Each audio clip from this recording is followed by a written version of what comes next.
Our work vehicle is a 2013 Nissan Leaf. We love it. It's great for what we need. It's so cool, really, that we can, instead of using gas, entirely run our transportation by the sun. If you're looking at getting an EV and you're excited about no longer paying for gas, I definitely recommend taking it a step further and looking into how much solar could offset or replace your hydro usage.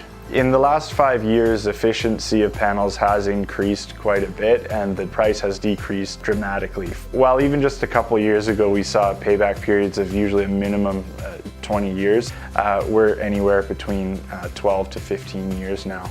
The average install that we see cost-wise is about $15,000 to $30,000, and those systems will produce anywhere from 50% to 150% of the average Canadian household use. Production is majorly affected by the density of the light that's on the panels.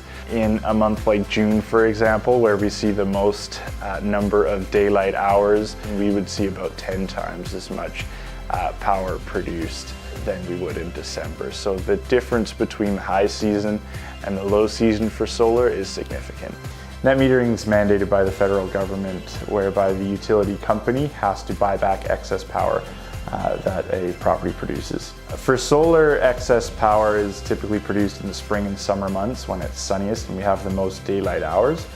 So then you're building up a credit with BC Hydro that you then dip into the winter months when you're using a lot more power and your panels are producing a lot less. BC Hydro has recently made changes where they will no longer cut checks at the end of the year for customers who have produced more power than they've used. This really only affects people that are looking to install so much solar on their house or property more realistically that they want to be able to produce an income from it by getting checks on a yearly basis from BC Hydro. An ideal client for us is someone who is just sick of paying BC Hydro. They're aware of how large their bills are.